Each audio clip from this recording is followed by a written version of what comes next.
يا صباح الفل أو الياسمين على أجمل متابعين في كل مكان.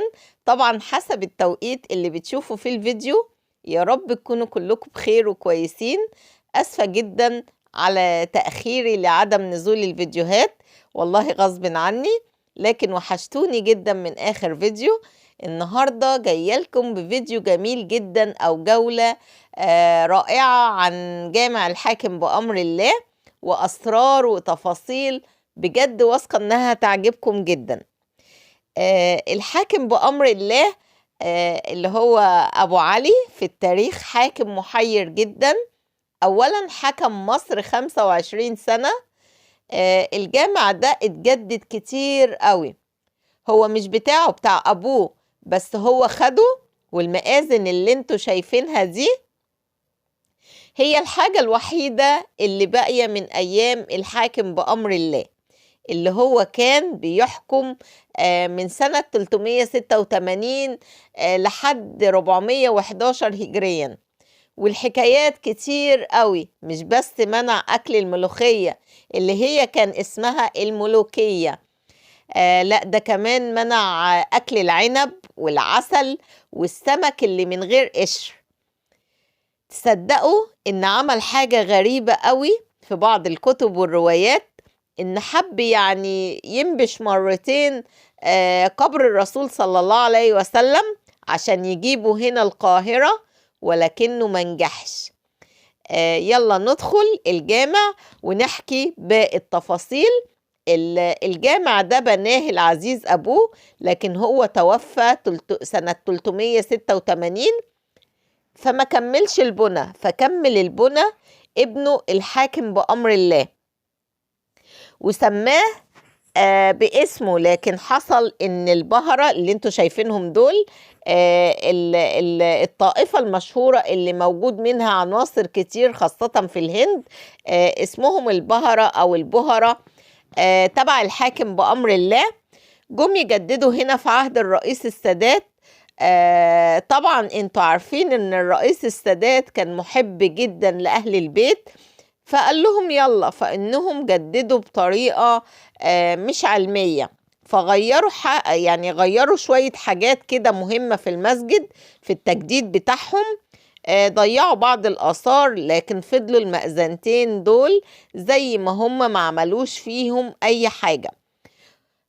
طبعا زي ما وريتكم كده الجماعة اللي لابسين أبيض اللي هم اسمهم البهرة أو البهرة. نرجع بقى لمرجوعنا وأكل الملوخية أو الملوكية والحاكم بأمر الله. الراجل ده لما تقرأ عنه في الروايات، فيه اللي يقولوا مجنون واللي يقولوا مخبول، وكمان اللي يقولوا محب للصحابة ويقولوا بيسب الصحابة، ويقولوا طبعا مؤمن بالقرآن ومؤمن بسيدنا محمد صلى الله عليه وسلم. لكن في عهد الدولة الفاطمية بعت مرتين يحاولوا ياخدوا النبي صلى الله عليه وسلم ويجيبوه في القاهرة، ولما فشلوا حاولوا يجيبوا سيدنا أبو بكر أو سيدنا عمر، لكن أهل المدينة طبعا كانوا أقوياء فما سمحوش بده أبدا. الحاكم بأمر الله كان عنده حاجة كده في دماغه، يعني عنده حاجة مش مستقرة، يقول الحاجة ويرجع يقول عكسها. هو طبعا لما أبوه مات كان صغير جدا، يعني 11 سنة، كان بيلعب يعني كده طفل صغير. جاله الوزير برجوان، على فكرة في حارة هنا اسمها حارة برجوان، عملوا عنها فيلم قبل كده. قالوا طبعا لما جاله الوزير برجوان قال له بقى، نده عليه وقال له انزل يا عم، ده انت الإمام. فطبعا لما كبر بقى بيقولوا عليه ايه، مبسوط الجسم، عظيم الهيبة، صوته جهول، عينيه سودة فيها خضار ما تقدرش تبص فيها. كان فعلا راجل عملاق، الناس كانت تخاف منه. أما كبر بقى وبقى عنده 15 سنة، طبعا استيقظ كده بقى وقال ايه، لما أظبط الدنيا قتل عمك برجوان وقتل عمك قتامة، قتلهم كلهم فاعتبروه قتال قتلة. بس هو كان بيظبط الحكم لأنهم حاولوا ياخدوه منه.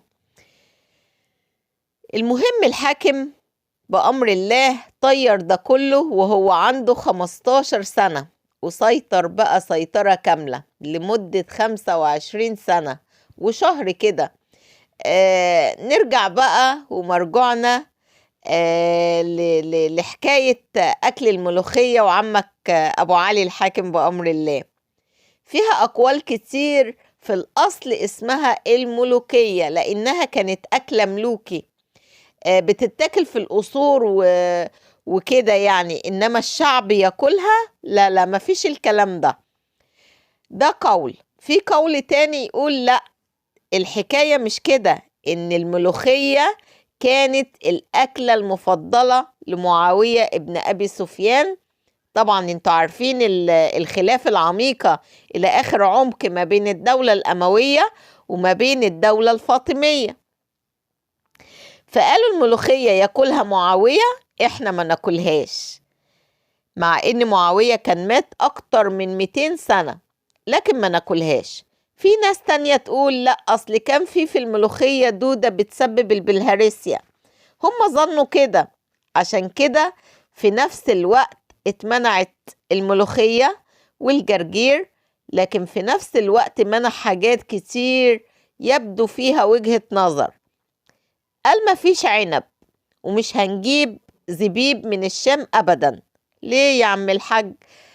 قال بيعملوا منه خمر، وهو كان يقال في الكتب كتير إنه كان تقي. هقول لكم شوية تفاصيل مكتوبة في الكتب، مش أنا بقولها من عندي. قال كمان إن الرجالة كانوا بيعجنوا الدقيق والعيش برجليهم. قال إيه القرف ده؟ مفيش عجن بالرجل، يعجنوا بإيديهم بنظافة، رجلين لا. وبعدين كانت الستات بتخرج تقضي مصلحة، تقضي حاجة من بره، يقعدوا فوق السطوح ينقوا الرز، يعملوا حاجة. قالك مفيش الكلام ده. هو شاف إنه نوع من أنواع الإثارة، ولا قعد فوق السطوح ولا خروج. يمنع الخروج إزاي؟ قالك محدش يعمل شباشب للستات. وقال كمان الرجالة ما تلبس أباقيب لأنها بتعمل صوت كان بيضايقه. هذه كلها أقوال وحكايات عن الحاكم بأمر الله. وفي كمان إنه منع السمك اللي من غير قشر، قال بيبقى موجود في برك كده وممكن يسبب فطريات وحاجات مضرة. ومنع حاجات في المجتمع، لكن كان بيركب حمار لونه رمادي، مكتوب كده في الكتب.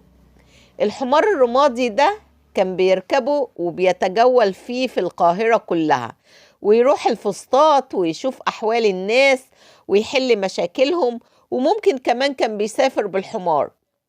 طب كان بيلبس ايه الحاكم بأمر الله؟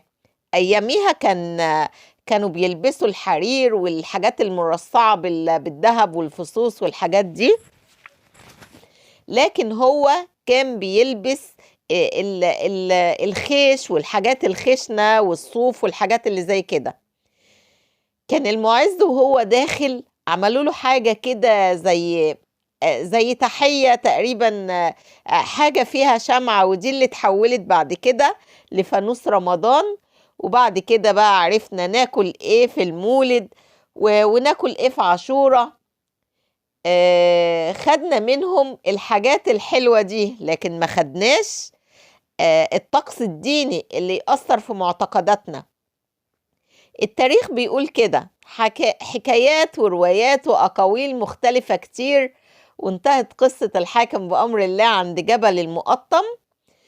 هذه هي قصة رجل مشهور في التاريخ بأنه لغى أكلة الملوخية. وأنا من هنا بقول لكم ولا يهمكم كلوا ملوخية.